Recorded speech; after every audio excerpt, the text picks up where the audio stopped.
Le Seigneur soit avec vous.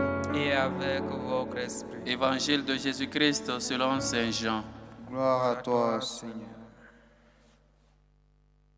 Jean chapitre 4, versets 43 à 54. En ce temps-là, après avoir passé 2 jours chez les Samaritains, Jésus partit de là pour la Galilée. Lui-même avait témoigné qu'un prophète n'est pas considéré dans son propre pays. Il arriva donc en Galilée. Les Galiléens lui firent bon accueil, car ils avaient vu tout ce qu'il avait fait à Jérusalem pendant la fête de la Pâque, puisqu'ils étaient allés eux aussi à cette fête. Ainsi donc, Jésus revint à Cana de Galilée, où il avait changé l'eau en vin. Or, il y avait un fonctionnaire royal dont le fils était malade à Capharnaüm. Ayant appris que Jésus arrivait de Juda en Galilée, il alla le trouver. Il lui demandait de descendre à Capharnaüm pour guérir son fils qui était mourant. Jésus lui dit, « Si vous ne croyez pas de signes et de prodiges, vous ne croirez donc pas. » Le fonctionnaire royal lui dit, « Seigneur, descends avant que mon enfant ne meure. » Jésus lui répondit, « Va, ton fils est vivant. » L'homme crut à la parole que Jésus lui avait dite et il partit. Pendant qu'il descendait, ses serviteurs arrivèrent à sa rencontre et lui dirent que son enfant était vivant. Il voulut savoir à quelle heure il s'était trouvé mieux. Ils lui dirent, « C'est hier à la 7e heure, au début de l'après-midi, que la fièvre l'a quitté. » Le père se rendit compte que c'était justement l'heure où Jésus lui avait dit, « Ton fils est vivant. » Alors il crut, lui, ainsi que tous les gens de sa maison. Tel fut le second signe que Jésus accomplit lorsqu'il revient de Judée en Galilée.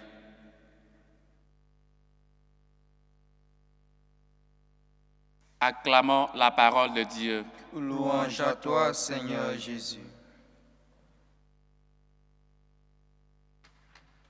Chers frères et sœurs, au début de ce 4e semaine du temps de carême, l'évangile où Dieu met devant nos yeux la prière de ce fonctionnaire, de l'intercession, du pouvoir de l'intercession que nous avons ou que nous pouvons exercer sur les uns et les autres, que nous pouvons nous aussi intercéder pour les uns et les autres, parce que nous sommes fils de Dieu, nous sommes des prophètes par le baptême, et nous pouvons donc intercéder, nous pouvons donc présenter à Dieu les souffrances, non seulement nos souffrances, mais les souffrances de nos frères et sœurs, les souffrances de nos familiers, les souffrances de nos compagnons de travail, peut-être de nos amis.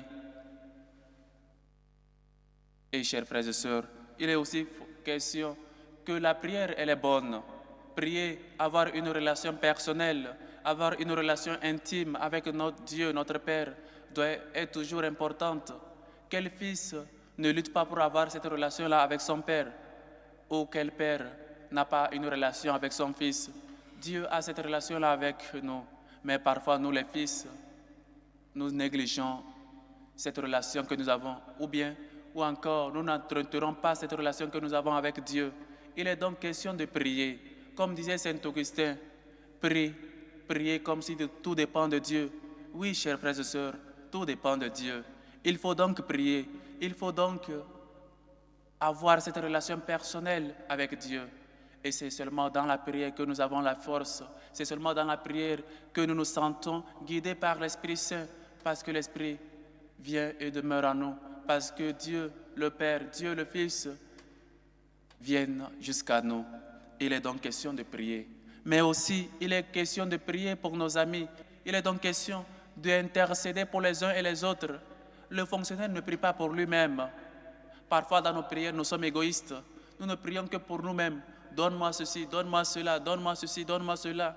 C'est bien qu'on prie cela. C'est bien qu'on demande à Dieu, notre Père, parce que lui-même l'a dit. Demandez et cela vous sera donné. Mais il faut aussi pratiquer de la charité dans notre prière. Il faut aussi que nous ayons des yeux pour voir les besoins des uns et des autres et les présenter à Dieu.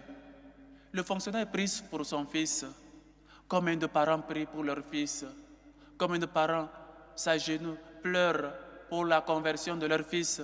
Combien de parents luttent pour que leur fils revienne au bon chemin, vienne au Christ, pour que leur vie soit basée, soit construite sur le rocher éternel qui est Dieu?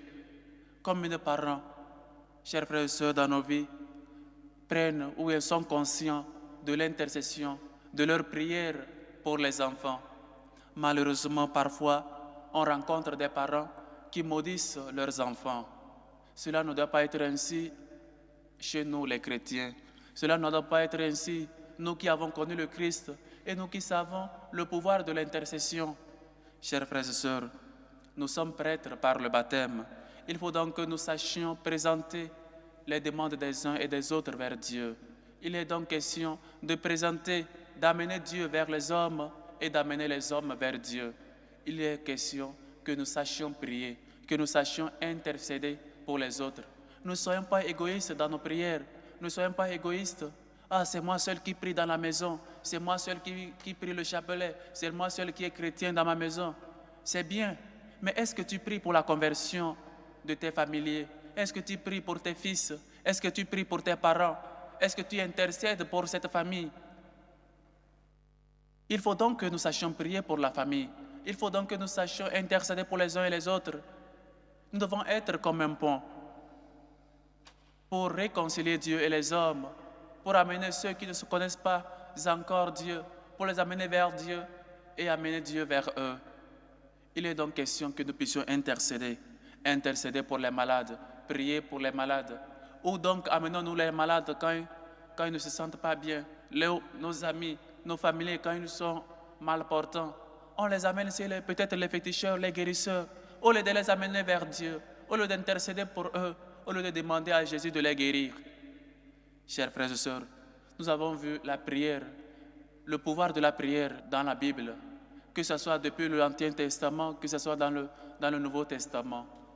Combien de fois Dieu a intercédé, a écouté la prière des uns et des autres. Peut-être on a vu la prière des femmes, des hommes qui n'avaient pas d'enfants et Dieu a intercédé. Dieu les a donné cette vie. Dieu les a donné un enfant. On a vu des hommes qui peut-être étaient rejetés par leur famille. On a vu comment Dieu les a rachetés. On a vu Sainte Monique qui priait pour la conversion de son fils Augustin et le Seigneur l'a exaucé. Comme une fois nous prions pour nos frères et sœurs. C'est bien de lutter, c'est bien de prier pour notre salut, mais il est aussi question, chers frères et sœurs, que nous puissions aussi prier pour le salut du monde entier, pour le salut de nos frères, pour le salut de nos familiers. Et combien de fois nous prions? Combien de fois nous intercédons pour les uns et les autres qui sont malades? Combien de fois nous prions pour nos familiers? Combien de fois nous prions pour les séminaristes? Combien de fois nous prions pour les prêtres? Et le jeudi, si Dieu le veut, nous allons célébrer Saint Joseph, époux de la Vierge Marie, patron des séminaristes. Combien de fois nous prions pour ces gens qui ont tout laissé pour suivre le Christ? Combien de fois dans notre vie, nous intercédons pour les uns et les autres? Nous ne pouvons pas vivre et nous ne pouvons pas seulement être égoïstes dans nos prières. Nous devons aussi intercéder, nous devons aussi prier pour les uns et les autres. Nous avons vu comment le lépreux, comment les autres l'amenaient vers Dieu. Ils ont même dû faire, peut-être ouvrir le toit pour le descendre sur les pieds de Jésus. Ces 4 hommes qui ont trouvé le toit pour abaisser le lépreux sous les pieds de Dieu, parce qu'ils ne voyaient pas le chemin pour avancer. Il faut donc que nous, qui sommes chrétiens, nous puissions aussi faire tout pour présenter à Dieu ces hommes-là qui ne connaissent pas encore Dieu, pour présenter à Dieu les malades, pour présenter à Dieu ces hommes, ces femmes qui ont déjà quitté ce monde vers lui, notre Père. Nous sommes une église qui marche vers l'église célestiale, vers l'église déjà triomphante. Il faut donc qu'il y ait cette médiation-là.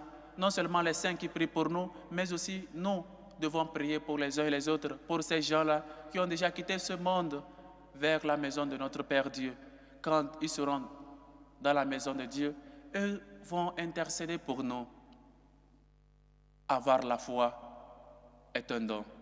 Avoir la foi et prier avec conviction à Dieu, notre Père, pour qu'il fasse des miracles dans la vie des uns et des autres. Parfois, nous sommes aigris, nous sommes méchants, nous sommes égoïstes, parce que nous voyons des gens réussir, parce qu'on ne veut pas prier pour eux. Si j'ai prié pour eux et ils réussissent, il ne va pas me reconnaître. Mais Dieu qui voit dans le secret te le revaudra. Dieu qui voit dans le secret te donnera aussi ta part. Si j'ai prié pour eux et ça marche pour lui, je suis foutu. Non. Je bénirai ceux qui te bénissent et je maudirai ceux qui te maudissent, nous a dit le Seigneur. Nous voyons un bon exemple ici dans l'Évangile, que le fonctionnaire royal, il prie pour la guérison de son fils. Il prie pour la guérison de son serviteur. Nous prions pour vous, priez pour vos fils, vous priez pour vos enfants. Peut-être il est méconnaissant, peut-être il est adolescent, il n'écoute personne. Prie pour lui. Dieu peut toucher son cœur. Peut-être prie pour ton mari pour que tout le puisse bien fonctionner au travail. Prie pour ta femme, qu'elle ait un travail, qu'elle puisse être agréable dans son travail. Prie pour tes enfants, qu'ils puissent avoir de bonnes études, qu'ils puissent toujours croître dans la crainte de Dieu. Prie pour les séminaristes, qu'ils puissent toujours être fidèles à leur appel. Prie pour les prêtres, qu'ils puissent toujours être fidèles à Dieu, à celui qu'ils ont décidé de servir. Prions, chers frères et sœurs, et dans cette prière, prions aussi pour nous-mêmes. Il faut parfois non seulement prier pour soi-même, mais avoir les yeux pour prier pour les uns et les autres. Priez, chers frères et sœurs, pour les besoins du monde entier, pour nos dirigeants politiques, pour ces hommes et femmes qui ont en eux le destin des peuples, le destin des pays. Il faut que nous sachions, dans notre manière de prier, que nous puissions toujours être, que cette prière, c'est pourquoi on appelle la prière universelle, que ce soit pour le monde entier, que ça ne soit pas seulement pour nos besoins personnels. C'est bien, je ne dis pas de ne pas prier pour soi-même. Il faut prier pour soi-même. Il faut aussi prier pour le monde entier. Il faut aussi présenter à Dieu les besoins. Il faut aussi prier pour les malades, pour la guerre. Il faut aussi prier pour pas mal de choses, chers frères et sœurs. Prier pour nos familles, pour sa femme, pour ses enfants, pour son mari.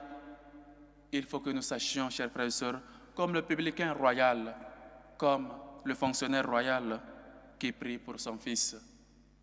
Que le Seigneur nous aide à ce que nous ne soyons pas égoïstes dans nos prières, à ce que nous puissions intercéder pour nos frères et sœurs, pour les malades, pour ceux qui ont besoin de nos prières, ceux qui nous demandent aussi de prier pour eux, afin que tous nous puissions faire route ensemble vers la maison de Dieu, lui qui est notre Père, lui qui nous appelle et qui ouvre nos yeux, lui qui est lumière et nous appelle à marcher dans cette lumière-là, et que nous puissions aujourd'hui nous servir de l'exemple du fonctionnaire royal et que nous puissions, dans nos prières, dans nos supplications, nous rappeler des prêtres, des séminaristes, de nos familiers, de nos enfants et pour tous les hommes, pour tout le monde entier.